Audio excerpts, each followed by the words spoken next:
Hello friends, मैं सुधीर स्वागत करता हूं आप सभी का आपके अपने चैनल स्कोर मैक्स पे। और आज हम डिस्कस करने वाले हैं आपकी यूनिट 8 एक्सपोर्ट फाइनेंस। तो जब भी आप एक्सपोर्ट करते हैं तो आपको वहां पर फाइनेंस की नीड होती है, क्योंकि जब आप डोमेस्टिक लेवल पे ट्रेड करते हैं, डोमेस्टिक लेवल पे अपने गुड्स को सेल्स करते हैं, अपनी सर्विसेज को सेल करते हैं, तो आपको उसकी वैल्यू तुरंत मिल जाती है।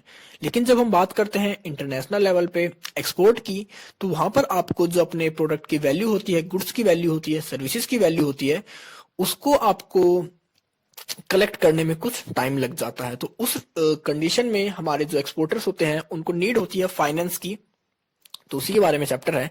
तो export finance refers to the credit facilities extended to the exporters at the pre shipment and post shipment stages.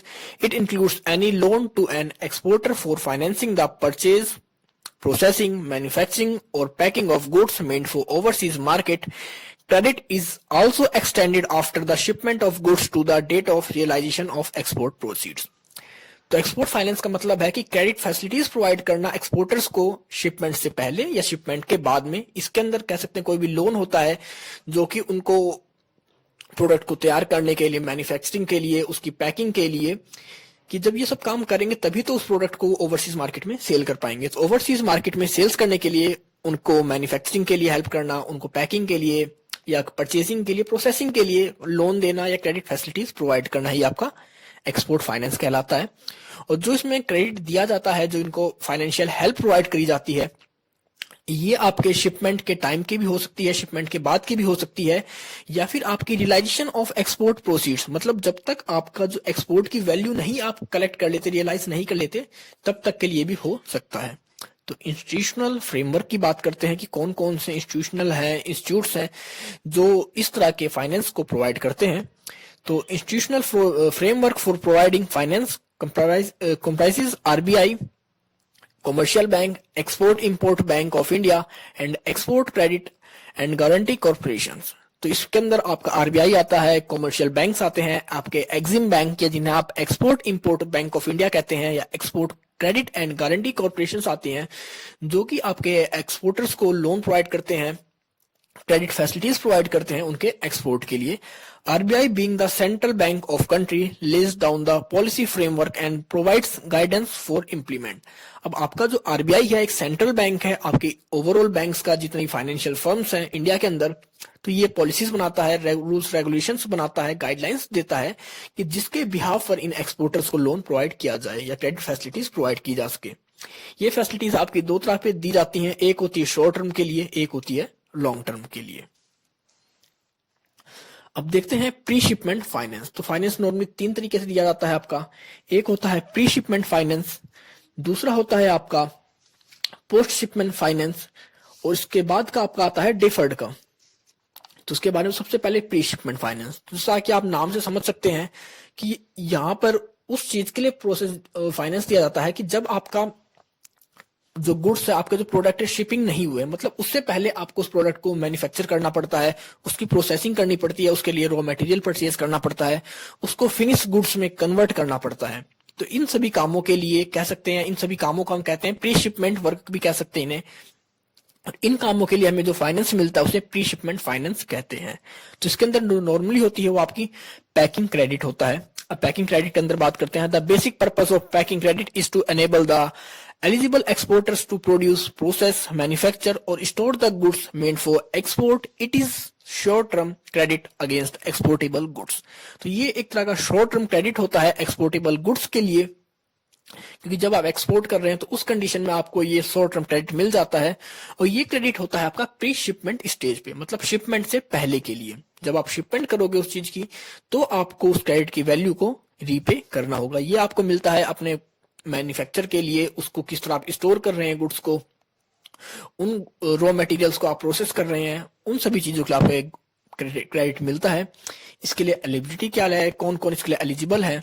तो आपके जितने भी एक्सपोर्टर्स हैं, चाहे वो मर्चेंट एक्सपोर्टर्स हों, चाहे आपके स्टार एक्सपोर्ट हाउस हो, या स्टार ट्रेडिंग एंटरप्राइजेस हो, या मैन्युफैक्चरिंग एक्सपोर्टर्स हो, manufacture of goods supplying to export houses और स्टेट ट्रेडिंग एंटरप्राइजेस हो, या आपके मर्चेंट एक्सपोर्ट्स हो, मतलब जो भी एक्सपोर्ट से रिलेटेड आपका इसके अंदर इंक्लूड है, वो सारे इसके लिए एलिजिबल हैं इस लोन को या इस क्रेडिट फैसिलिटी को लेने के लिए। इसके अंदर बात करते हैं रनिंग अकाउंट फैसिलिटी। तो रनिंग अकाउंट फैसिलिटी क्या होती है कि इसके अंदर आपका जो आरबीआई है, क्योंकि आपके जितने भी काम होते हैं वो आरबीआई करता है, तो आरबीआई ने एक फैसिलिटी प्रोवाइड करता है रनिंग अकाउंट फैसिलिटी की। इसके अंदर वो उनके प्रोडक्ट को बिना लोडिंग के, कह सकते हैं बिना मैन्युफैक्चरिंग के, बिना प्रिपेयर गुड्स को देखे ही सिर्फ उनके ऑर्डर के बिहाफ पर उन्हें एक रनिंग अकाउंट की फैसिलिटी प्रोवाइड करते हैं, एक स्कीम प्रोवाइड करते हैं। इसके अंदर वो सिर्फ अपने इनवॉइस को दिखाकर, अपने इनवॉइस को सबमिट कर कर उसके लिए, या लेटर ऑफ क्रेडिट को सबमिट कर कर उसके लिए कह सकते हैं कि लोन ले सकते हैं। दूसरा होता है अमाउंट। अब इसमें कितना अमाउंट मिलेगा? अब अमाउंट उतना ही मिलेगा डिपेंड टू आपके एक्सपोर्ट ऑर्डर का, क्योंकि जितना आपका एक्सपोर्ट ऑर्डर होगा, जितने आपके एक्सपोर्ट ऑर्डर की जो एफओबी वैल्यू होगी उसके हिसाब से आपको ऑर्डर मतलब जो अमाउंट मिलेगा, और ये अमाउंट आपका जो एफओबी वैल्यू होती है उससे ज्यादा नहीं हो सकता। मतलब हाइयर जो आपको मिलेगा वो आपकी एफओबी वैल्यू होगी। अब बात करते हैं पीरियड कि कितने पीरियड के लिए आपको मिलता है या कितने पीरियड के अंदर आपको इसे सबमिट करना होता है। तो नॉर्मली जो होता है ये आपको 90 डे के लिए मिलता है, लेकिन इसका जो एक मैक्सिमम जो टाइम पीरियड दिया गया है वो 180 डेज दिया गया है।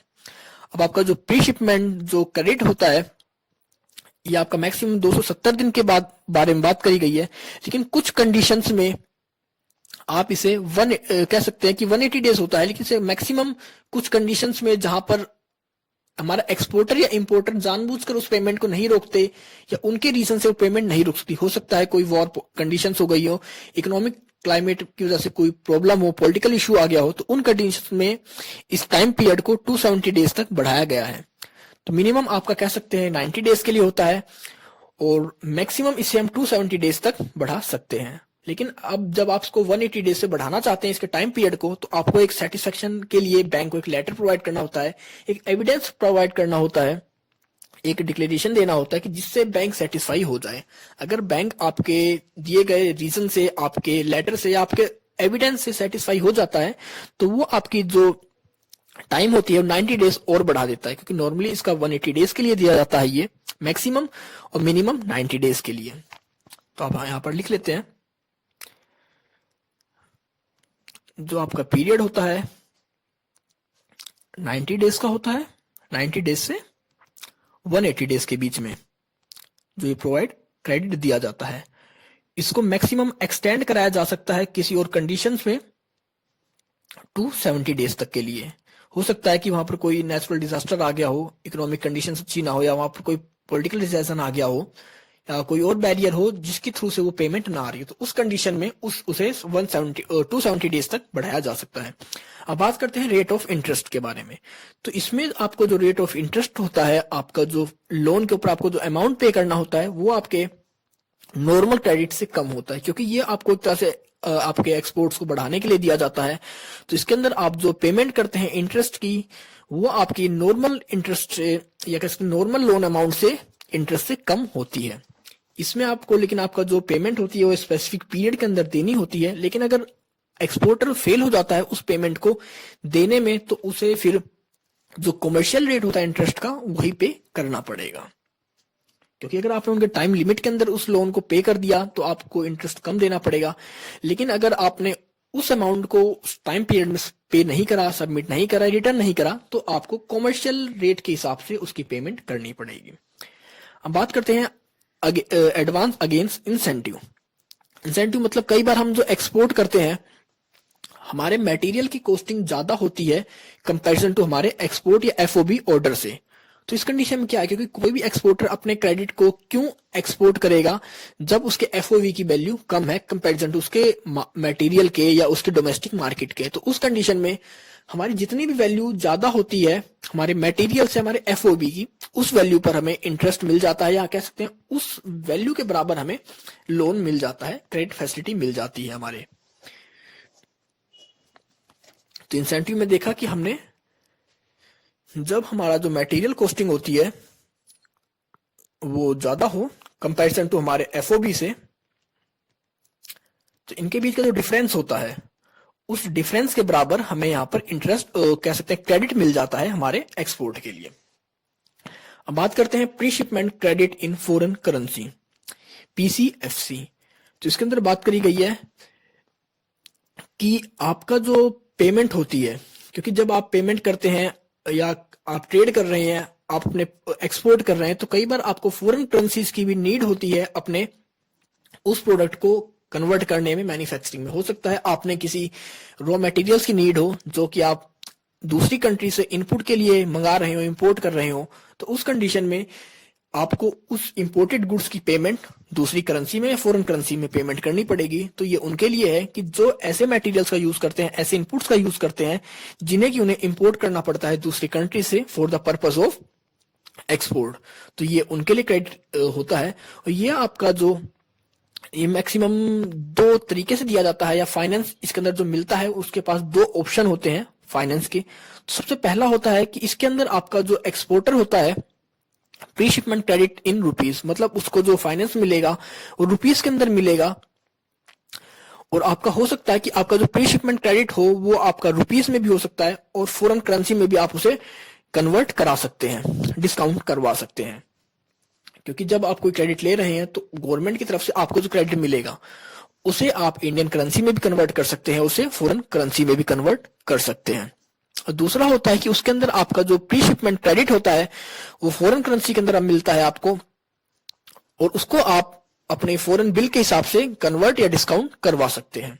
तो नॉर्मली ये उन्हीं के लिए होता है कि जब आप एक्सपोर्ट कर रहे हैं, आपको कुछ रॉ मटेरियल चाहिए, इनपुट्स चाहिए उसको प्रोसेसिंग के लिए, उस कंडीशन में आप दूसरी कंट्री से गुड्स को इंपोर्ट करते हैं अपनी कंट्री में, उसके लिए आपको जो पेमेंट चाहिए होती है उसके लिए ये कह सकते हैं फाइनेंस प्रोवाइड किया जाता है।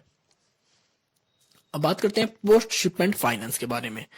मतलब अब हमारा गुड्स शिपमेंट हो चुकी है, उस गुड्स की शिप तक पहुंच चुका है, लोड हो चुका है।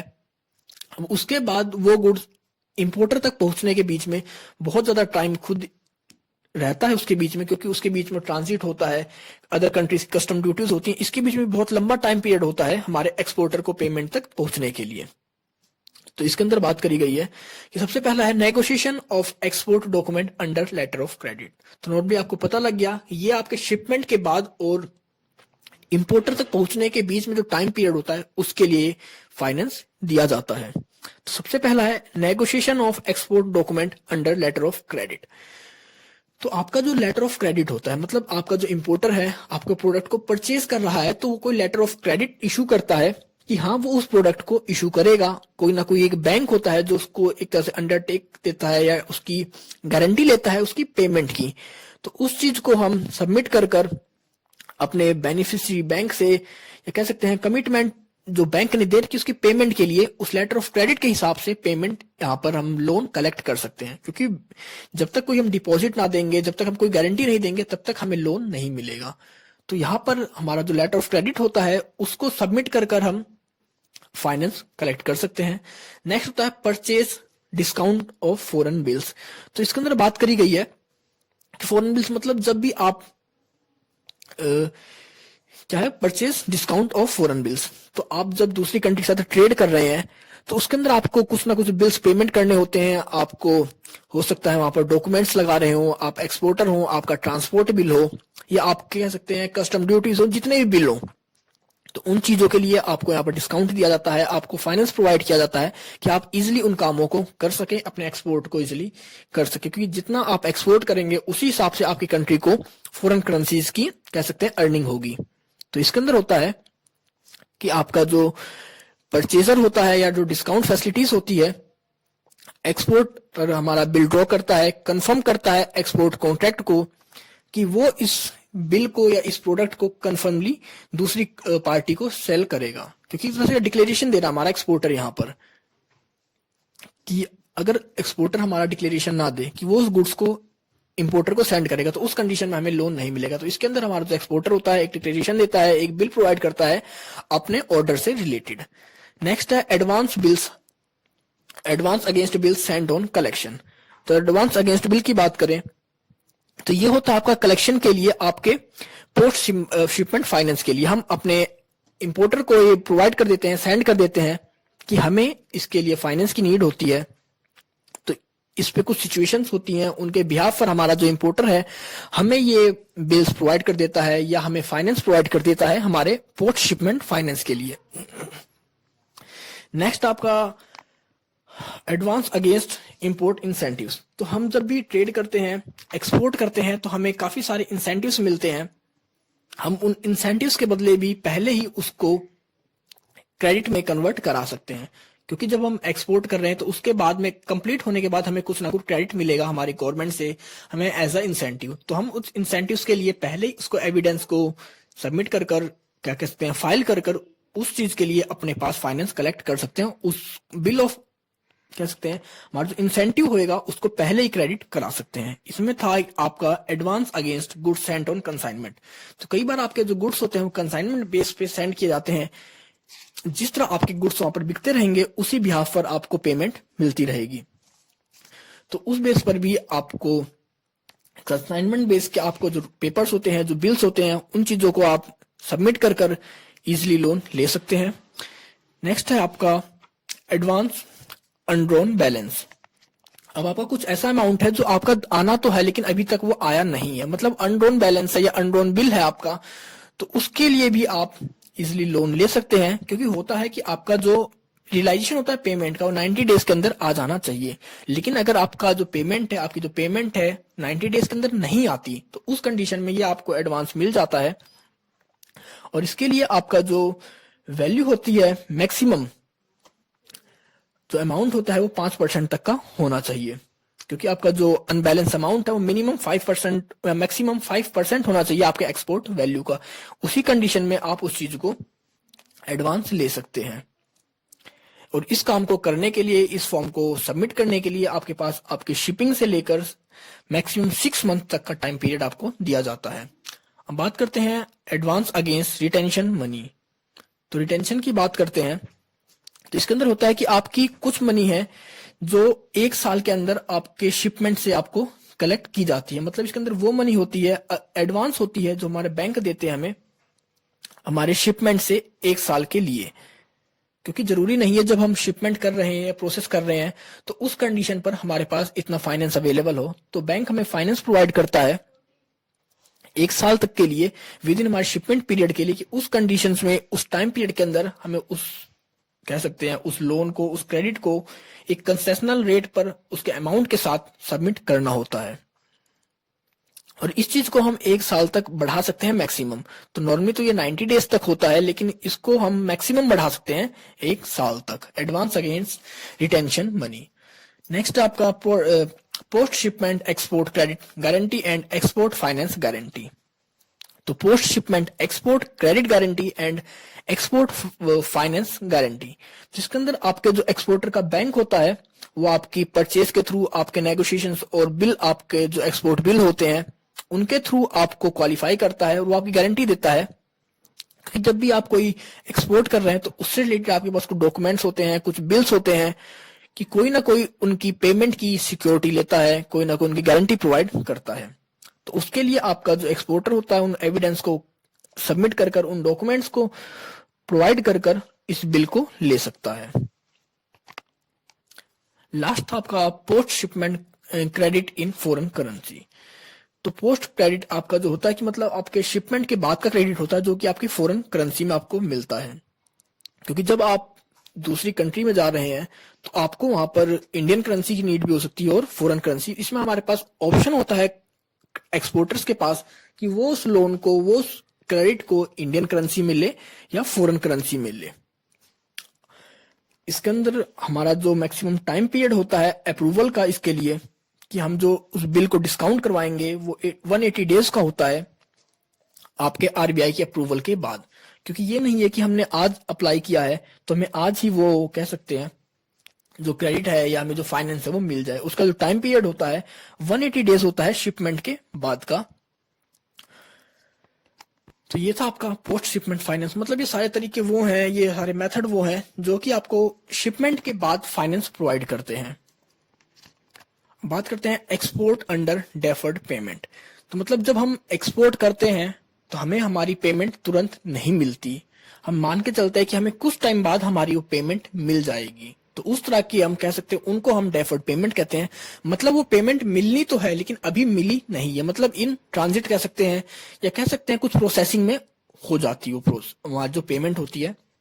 तो commercial bank who are authorized dealer in foreign exchange in India can provide in principal clearance for contract valued up to 50 crore, they can avail refinance from Exim Bank. Exim Bank is empowered to give clearance for contract of value of above rupees 50 crore and up to rupees 2000 crore. तो इस तरह की आपकी जो amount होती है, जो payment होती है, जो आपको मिलनी है लेकिन अभी नहीं मिली है, उनके एविडेंस के साथ उनके जो डॉक्यूमेंट्स होते हैं आपके पास, उनको आप कलेक्ट कर कर एग्जिम बैंक से उन्हें रीफाइनेंस करवा सकते हैं। और इसकी जो लिमिट होती है, जो वैल्यू है इसके अंदर आपको डेफर्ड पेमेंट की, वो 50 करोड़ से 200 करोड़ तक की होनी चाहिए आपकी value. A working group considers proposal of contract of beyond rupees 2000 crore. The working group consist of repetitive और all the above institutions to provide single window clearance. अब बात करते हैं कि जब हमारा अगर कोई वैल्यू 200 करोड़ से ज्यादा की है तो उस कंडीशंस में हमें कौन लोन देगा, हमें किस किस फैसिलिटीज में लोन मिल जाता है। तो उसके अंदर आपके 3 तरह के आपके एलिजिबल होते हैं। एक होता है आपका टर्नकी प्रोजेक्ट, दूसरा होता है कंस्ट्रक्शन प्रोजेक्ट, तीसरा होता है technical and consultancy services contract. क्योंकि जब हम इन तीनों की बात करते हैं तो इनका जो अमाउंट होता है, वैल्यू होती है, वो बहुत ज्यादा होती है। क्योंकि इसके अंदर हम उन्हें इंफ्रास्ट्रक्चर प्रोवाइड करते हैं, उन्हें इंजीनियरिंग सर्विसेज प्रोवाइड करते हैं, सिविल कंस्ट्रक्शन प्रोवाइड करते हैं, या फिर हमारा कोई रॉ मटेरियल है, सिविल वर्क है, स्टील स्ट्रक्चर्ड वर्क है, या अपने कह सकते हैं हमारी अपनी स्किल्स को, अपने ऑपरेशंस को या अपने नॉलेज को शेयर करते हैं दूसरी कंट्रीज के साथ, तो वो इसके अंदर आती हैं। तो एक्सपोर्ट अंदर डिफर्ड पेमेंट के अंदर उन पेमेंट्स को इंक्लूड किया जाता है जिनकी पेमेंट्स हमें इन फ्यूचर में आनी है, लेकिन अभी किसी रीजन की वजह से, किसी प्रोसेसिंग की वजह से हमें कलेक्ट नहीं हो पाई है। तो उस डॉक्यूमेंट्स को, उन कह सकते हैं उन बिल्स को हम सर्टिफाई करवा कर इस लोन को, इस क्रेडिट को ले सकते हैं। जिसमें एलिजिबल जो दिए गए हैं नॉर्मली वो आपके 3 हैं। एक टंकी प्रोजेक्ट्स, दूसरा कंस्ट्रक्शन प्रोजेक्ट और तीसरा technical and consultancy service contract. तो इन तीनों के अंदर के आप अगर कोई ट्रेड कर रहे हैं, कोई एक्सपोर्ट कर रहे हैं, तो इन तीनों के अंदर आप इस पेमेंट को, इस क्रेडिट को ले सकते हैं। तो टंकी प्रोजेक्ट के अंदर हम बात करें कि इसके अंदर होता है कि आप कोई दूसरी कंट्री के अंदर सप्लाई कर रहे हैं इक्विपमेंट्स की, डिजाइन की या डिटेल्ड इंजीनियरिंग सर्विस प्रोवाइड कर रहे हैं, सिविल कंस्ट्रक्शन की प्रोवाइड कर रहे हैं आप कोई सर्विस आपकी। क्योंकि हर कंट्री हर चीज में स्पेसिफिक नहीं हो सकती, हो सकता है किसी दूसरी कंट्री के कोई टेंडर आपकी कंट्री के एजेंट्स को या कह सकते हैं ऑर्गेनाइजेशंस को मिला हो, तो वो दूसरी कंट्री में अपने मटेरियल्स को, अपनी मशीन्स को, अपनी टेक्नोलॉजी को ट्रांसफर करके वहां पर उस वर्क को करते हैं। तो उस पेमेंट को आने में थोड़ा टाइम लगता है, तो उसके लिए आप एलिजिबल होते हैं। दूसरा होता है कंस्ट्रक्शन प्रोजेक्ट। इसके अंदर आपके सिविल वर्क आते हैं, चाहे आपका डैम्स हो, चाहे आपके रोड्स हो, चाहे हाईवेज हो, वो सब रिलेटेड, चाहे आपको इंफ्रास्ट्रक्चर हो, कोई बिल्डिंग हो, या इन चीजों से रिलेटेड आपके कंस्ट्रक्शन प्रोजेक्ट इसके अंदर इंक्लूड किए जाते हैं। और तीसरा होता है आपका technical and consultancy services contract.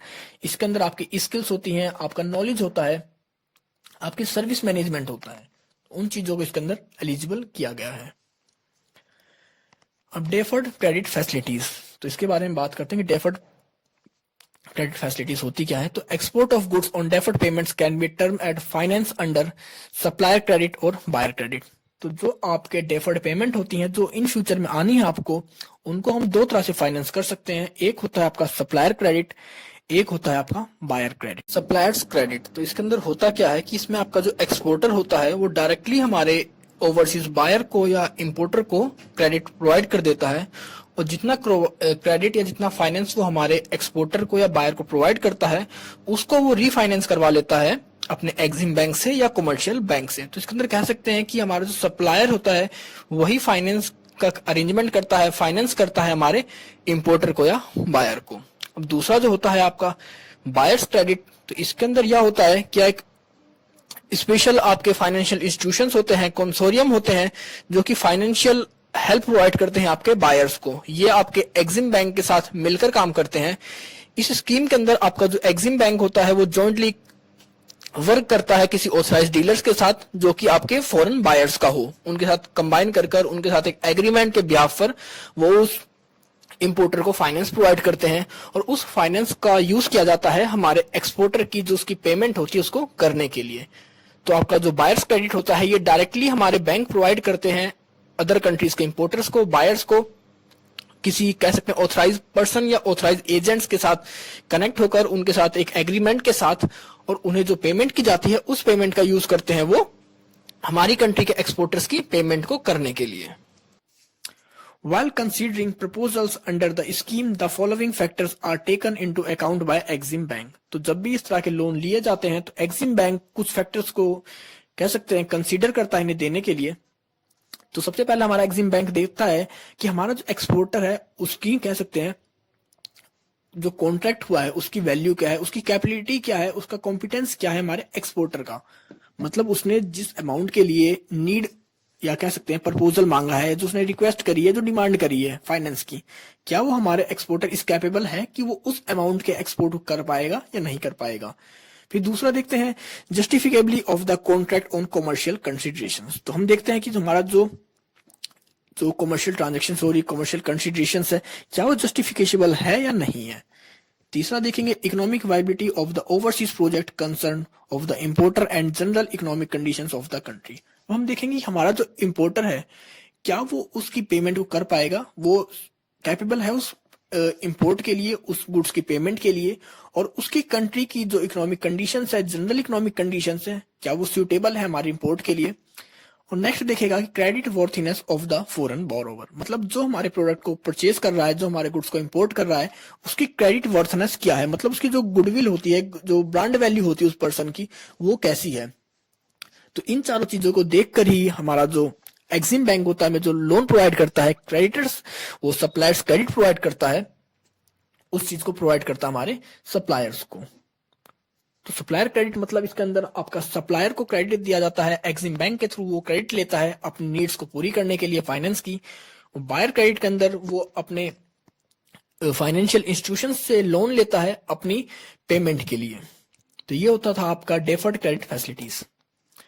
अब बात करते हैं role of Exim bank in India. तो देख सकते हैं कि आपका जो एक्सिम बैंक है मतलब export import bank of India, तो इनका मतलब ही है कि आपके एक्सपोर्ट और इंपोर्ट को बढ़ाना, या उनके लिए इस बैंक को सेटअप किया गया है। नॉर्मली इसको 1982 में बनाया गया था। तो आप लिख सकते हैं कि इसका जो आपका एस्टेब्लिशमेंट है 1982 है। इस बैंक को 1982 में बनाया गया था। इसका नॉर्मली वर्क यही था कि आपके एक्सपोर्टर्स को इंपोर्टर्स को फैसिलिटीज प्रोवाइड करना रिलेटेड टू उनके फाइनेंस रिलेटेड, उनकी पेमेंट से रिलेटेड, उनकी ट्रांजेक्शन से रिलेटेड। नॉर्मली ये तीन काम करता है। पहला तो आपका फाइनेंस है कि आपके एक्सपोर्टर्स को फाइनेंस प्रोवाइड करता है उनके एक्सपोर्ट के लिए, उनकी पेमेंट के लिए, डेफर्ड पेमेंट्स के लिए, या कह सकते हैं उन्हें लोन प्रोवाइड करता है, क्रेडिट फैसिलिटीज प्रोवाइड करता है। अगर उनकी कोई पेमेंट रुकी हुई है तो उसके लिए उन्हें स्टेप्स प्रोवाइड करता है, फैसिलिटीज प्रोवाइड करता है, गाइडेंस प्रोवाइड करता है। तो एक तरह से फाइनेंशियली हेल्प करता है हमारे एक्सपोर्ट को, हमारे कंट्री के ट्रेड को बढ़ाने के लिए। दूसरा होता है सर्विसेज। तो सर्विसेज के अंदर हम बात करेंगे कि ये बहुत सारी सर्विस प्रोवाइड करता है, जैसे कि आपको इन्फॉर्मेशन देता है कि दूसरी कंट्री में किस तरह ट्रेड किया जा रहा है, किस तरह की उनकी इकोनॉमिक कंडीशंस है, किस तरह की आपको ट्रेड करना चाहिए, आपका एक्सपोर्टर कैसा है, या इंटरनेशनल रिस्क किस लेवल का है, या आपका किस कंट्री में कैसा आपके पास अपॉर्चुनिटी है, आपका कंपटीशन किससे होगा। क्योंकि एक्सिम बैंक इंटरनेशनल लेवल पे काम करते हैं तो इन्हें पता होता है कि किस कंट्रीज में कितना कंपटीशन है, कहाँ की अपॉर्चुनिटी आपके लिए बेटर है। एक तरह से एडवाइजर का काम करते हैं हमारे एक्सपोर्टर्स के लिए, उन्हें सर्विस प्रोवाइड करते हैं कि किस वे में वो अपने एक्सपोर्ट को करें, किस तरह उसको बेटर वे में करें, किस तरह ना करें। और लास्ट होता है रिसर्च एंड एनालिसिस। तो रिसर्च एंड एनालिसिस की बात करें तो एक्सिम बैंक के अंदर हर कंट्री का डाटा अवेलेबल होता है कि किस कंट्री में उनके जो क्रेडिटर्स हैं या प्री शिपमेंट किस तरह क्रेडिट लिया जाएगा, फाइनेंस नीड्स उनकी किस तरह पूरी की जाएगी, अगर उन्हें फाइनेंस फॉरेन करेंसी की नीड है तो वो किस तरह कलेक्ट कर सकते हैं, या आपके जितने भी काम होते हैं research and analysis related, like आपका फॉरफेटिंग हो गया, आपका फैक्टरिंग हो गया, आपका जैसे लेटर ऑफ क्रेडिट कंफर्मेशन हो गया, आप कोई फंड रेज करना चाह रहे हैं, आप सॉफ्टवेयर ट्रांसफर करना चाह रहे हैं, तो उन चीजों से रिलेटेड आपकी जो भी रिसर्च होती है, आपके जो एनालिसिस करने होते हैं आपको, उन सभी चीजों की आपको फैसिलिटीज प्रोवाइड करता है आपका एक्सिम बैंक। तो इसमें देखा आपने, आपको फाइनेंस प्रोवाइड करता है, आपको सर्विस प्रोवाइड करता है, चाहे वो आपके एक्सपोर्ट और इंपोर्ट से रिलेटेड आपको जो भी वर्क होता है, जो सर्विसेज होती है उनको प्रोवाइड करता है। आपको इन कामों को करने के लिए कुछ रिसर्च करनी होती है, अपने एक्सपोर्ट को करने के लिए कुछ डाटा को एनालाइज करना होता है, तो उन चीजों को भी हमें प्रोवाइड करता है एक्सिम बैंक। तो नॉर्मली इसके तीन काम है। इन चीजों को आप और भी डीपली एक्सप्लेन कर सकते हैं अकॉर्डिंग टू योर नॉलेज, क्योंकि ये हर कोई जानता है किस तरह फाइनेंशियली हेल्प करेगा, किस तरह सर्विस प्रोवाइड करेगा, और किस तरह रिसर्च एंड एनालाइज में बात करेगा वो। हम बात करते हैं recent development in export financing. तो आपके जो रिसेंटली डेवलपमेंट हुए हैं एक्सपोर्ट फाइनेंसिंग के अंदर वो दो हैं, एक होता है आपका फैक्टरिंग, दूसरा होता है फोरफेटिंग। तो अगर हम फैक्टरिंग की बात करें तो ये आपका एक तरह से डोमेस्टिक लेवल के लिए होता है और फोरफेटिंग होता है आपका इंटरनेशनल लेवल के लिए। नॉर्मली अगर हम फैक्टरिंग की बात करें तो इसके अंदर फैक्टर होता कौन है? एक तरह से एक एजेंट होता है जो कि सप्लायर और बायर के बीच में एक एजेंट का काम करता है, एक तरह से एक बैंक का काम करता है उनकी पेमेंट के लिए। एक तरह से हमें सिक्योरिटी प्रोवाइड करता है हमारे सेलर को कि वो उसकी पेमेंट उसे मिल जाएगी, एक तरह से सिक्योरिटी प्रोवाइड करता है उसकी पेमेंट के लिए। तो उसका प्रोसेस देख लेते हैं हम कैसे होता है। तो जैसे एक आप देख सकते हैं कि हमारे पास एक कस्टमर है यहाँ पर, मतलब उसने कोई गुड्स खरीदा है, एक क्लाइंट है प्रोडक्ट को सेल करने वाला। तो सबसे पहले आपका जो क्लाइंट है वो किसी गुड्स को कस्टमर को सेल कर रहा है, आपने देखा क्रेडिट बेस पे, और उसके साथ ही वो उस बिल को भेज देता है हमारे फैक्टर के पास, उसकी इनवॉइस भेज देता है फैक्टर के पास। फैक्टर एक बैंक भी हो सकता है, कोई इंस्टीट्यूशन भी हो सकता है और कोई पर्सन भी हो सकता है। अब इसके बाद जैसे ही वो बिल हमारे फैक्टर के पास आएगा, हमारा फैक्टर उस बिल की, उस इनवॉइस की 80% पेमेंट हमारे कह सकते हैं कि क्लाइंट को उसी टाइम भेज देगा। मतलब हमने जो गुड्स क्रेडिट पे बेचा हमारे कस्टमर को, फैक्टर ने उस इनवॉइस की जो अमाउंट था उसका 80% हमें तुरंत भेज दिया। अब उसके बाद हमारा जो कस्टमर होएगा उस गुड्स को चेक करेगा, देखेगा, और उसके बाद कस्टमर उस इनवॉइस को अपनी देखेगा कि हाँ इनवॉइस ठीक है, तो वो अपनी इनवॉइस, एक इनवॉइस तो वो अपनी क्लाइंट को भेजेगा और दूसरी वो हमारी जो पेमेंट थी उसकी 100% करनी थी, वो पेमेंट अब फैक्टर को करेगा। और जब वो 100% फैक्टर को पेमेंट मिल जाती है यहाँ पर, तो यहाँ पर जो फैक्टर होता है हमारा, जो बैंक होता है, जो एजेंट होता है, जो हमारी रिमेनिंग 20% होती है, क्योंकि यहाँ पर स्टार्टिंग वो 80% को पे करता था हमारे क्लाइंट को, 20% उसने पे नहीं करी थी क्लाइंट को, हमारे सेलर को। तो जब पूरी पेमेंट उसे कस्टमर से मिल जाती है तो उसके बाद वो उस पेमेंट का जो 20% था वो भी हमारे क्लाइंट को पे कर देता है। अब इस प्रोसेस को करने के लिए फैक्टर को कह सकते हैं कुछ ना कुछ एक्सपेंस दिया जाता है, कुछ चार्ज लेता है, क्योंकि एक तरह से यहाँ पर वो रिस्क को कम कर रहा है हमारे क्लाइंट के, कि हो सकता है कस्टमर उसके गुड्स की पेमेंट ना करे या डिले पेमेंट करे या टाइम के बाद पेमेंट करे। बहुत सारे यहाँ पर कह सकते हैं इश्यूज क्रिएट हो जाते हैं पेमेंट रिलेटेड, तो फैक्टर हमारी पेमेंट को सिक्योर करता है। तो यहाँ पर उसे इस प्रोसेस के लिए जो भी पेमेंट दी जाती है या जो वो अमाउंट चार्ज करता है वो पे किया जाता है आपके कस्टमर और क्लाइंट के बीच में। और फैक्टर की जो रिस्पॉन्सिबिलिटीज होगी ये डिपेंड होगी हमारे कस्टमर और क्लाइंट के एग्रीमेंट के ऊपर। तो ये चीज होती है आपकी डोमेस्टिक मार्केट के लिए। जब आप डोमेस्टिक लेवल पे ट्रेड करते हैं, तो मतलब आप इंडिया के अंदर ही ट्रेड कर रहे हैं, तो उसके लिए चीज होती है वैलिड। अब बात करते हैं फोरफेटिंग की, मतलब जब आप इंटरनेशनल लेवल पे एक्सपोर्ट इंपोर्ट कर रहे हैं तो वहां पर इस चीज को देखा जाता है। तो वहां पर इसी सेम यही काम जो आपका फैक्टर का डोमेस्टिक लेवल पे होता है, इसी काम को फोरफेटिंग इंटरनेशनल लेवल पे, एक्सपोर्ट लेवल पे करता है। तो नॉर्मली आपके फोरफेटिंग में क्या होता है कि आपका एक एक्सपोर्टर होता है और एक आपका इंपोर्टर, इन दोनों के बीच में कोई सेल कॉन्ट्रैक्ट होता है एक्सपोर्टर इंपोर्टर के बीच में। तो आपका जो एक्सपोर्टर है वो गुड्स की शिपमेंट करेगा हमारे इंपोर्टर के पास या इंपोर्टर के पास, या इंपोर्टर के लिए, या इंपोर्टर को अपने गुड्स की शिपमेंट भेज देगा। इसके बाद फिर देखेगा कि अब हमारा जो बैंक है, क्योंकि हमने अब उसे अपनी शिपमेंट भेज दी है, तो हमारा जो बैंक होगा, बैंक इशू करेगा एक गारंटी कार्ड हमारे किसके बिहाफ पर, हमारे इंपोर्टर के बिहाफ पर। तो यहां पर हमारा जो इंपोर्टर के बिहाफ पर एक बैंक उस सर्टिफिकेट को इशू करेगा और फिर उस सर्टिफिकेट को हमारा जो इंपोर्टर रहेगा सेंड करेगा हमारे एक्सपोर्टर के पास। जैसा आपका लेटर ऑफ क्रेडिट होता है, कुछ उसी तरह आपका ये फोरफेटिंग का प्रोसेस भी होता है। फिर इंपोर्टर उस डॉक्यूमेंट्स को, उस गारंटी को हमारे एक्सपोर्टर को भेजेगा। इसके बाद एक्सपोर्टर हमारे उस डॉक्यूमेंट्स को अपने बैंक को भेजेगा उस अमाउंट को कलेक्ट करने के लिए। तो उसके बाद आपका जो बैंक होगा उस डॉक्यूमेंट के बिहाफ पर आपके एक्सपोर्टर को कुछ अमाउंट कैश तुरंत उस टाइम पे उसके अकाउंट में ट्रांसफर कर देगा या उसको अमाउंट पे कर देगा।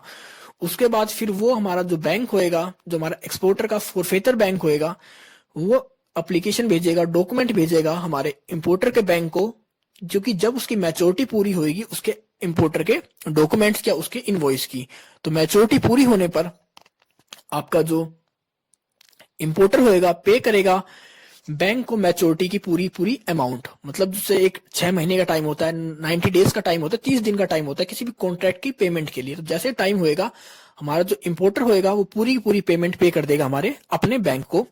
उसके बाद वो बैंक उस पूरी पेमेंट को पे करेगा हमारे प्राइमरी फोरफेटर को, मतलब हमारे एक्सपोर्टर के बैंक को। और उसके बाद फिर जितनी भी रिमेनिंग जो बची होती है वो अमाउंट, या हो सकता है कि उसने पूरी की पूरी अमाउंट पहले ही पे कर दी हो एक्सपोर्टर को। तो ये प्रोसेस होता है आपका फोरफेटिंग का ट्रांजेक्शन के अंदर। तो इस तरह आप जब इंटरनेशनल लेवल पे ट्रेड करते हैं तो वहां पर आप अपने आपको सिक्योर करने के लिए इस मेथड का यूज करते हैं। तो नॉर्मली आपने देखा कि सबसे पहले हमारे बीच में एक कॉन्ट्रैक्ट हुआ हमारे एक्सपोर्टर इंपोर्टर के बीच में, फिर हमारी शिपमेंट हुई। शिपमेंट के बाद हमारा इंपोर्टर एक गारंटी बैंक, उसका जो इंपोर्टर का बैंक है वो एक गारंटी डॉक्यूमेंट इशू करता है। उस डॉक्यूमेंट को फिर हमारा इंपोर्टर हमारे एक्सपोर्टर को भेजता है। उसके बाद एक्सपोर्टर उस डॉक्यूमेंट को अपने बैंक को भेजता है। उसके बाद उसका बैंक उस डॉक्यूमेंट को देखकर उसको उसकी पेमेंट कर देता है कैश में। फिर वो उस डॉक्यूमेंट को जब उसकी मैच्योरिटी पूरी होती है तब इंपोर्टर के बैंक को भेजता है, और फिर वो बैंक मैच्योरिटी डेट पर उसकी पूरी पेमेंट कलेक्ट करता है इंपोर्टर से। और फिर इंपोर्टर से कलेक्ट करने के बाद वो उस पेमेंट को पे कर देता है उसके प्राइमरी फोरफेटर बैंक को। तो इन दोनों कामों में आपके दो बैंक इंक्लूड होते हैं। तो इन दोनों बैंक को एक तरह से कमीशन पे किया जाता है, पेमेंट पे करता है हमारा एक्सपोर्टर भी और इंपोर्टर भी, क्योंकि वो दोनों इस मेथड में कहीं ना कहीं सिक्योर हो जाते हैं अपनी जो प्राइस होती है, जो उनकी जो वर्थ होती है एक्सपोर्ट की। तो ये था आपका फोरफेटिंग का तरीका, या फोरफेटिंग का जो डेवलपमेंट हुआ है आपके एक्सपोर्ट फाइनेंसिंग के लिए। तो गाइस आपका चैप्टर खत्म होता है। आई होप आपको सब कुछ समझ में आ गया होगा। अगर आपको कोई इशू है, कोई डाउट है, तो आप मुझे कमेंट सेक्शन में कमेंट कर सकते हैं, या फिर मुझे मेरे इंस्टाग्राम अकाउंट पर फॉलो कर सकते हैं। तो मिलते हैं जल्दी एक नई वीडियो के साथ, तब तक के लिए take care, goodbye friends.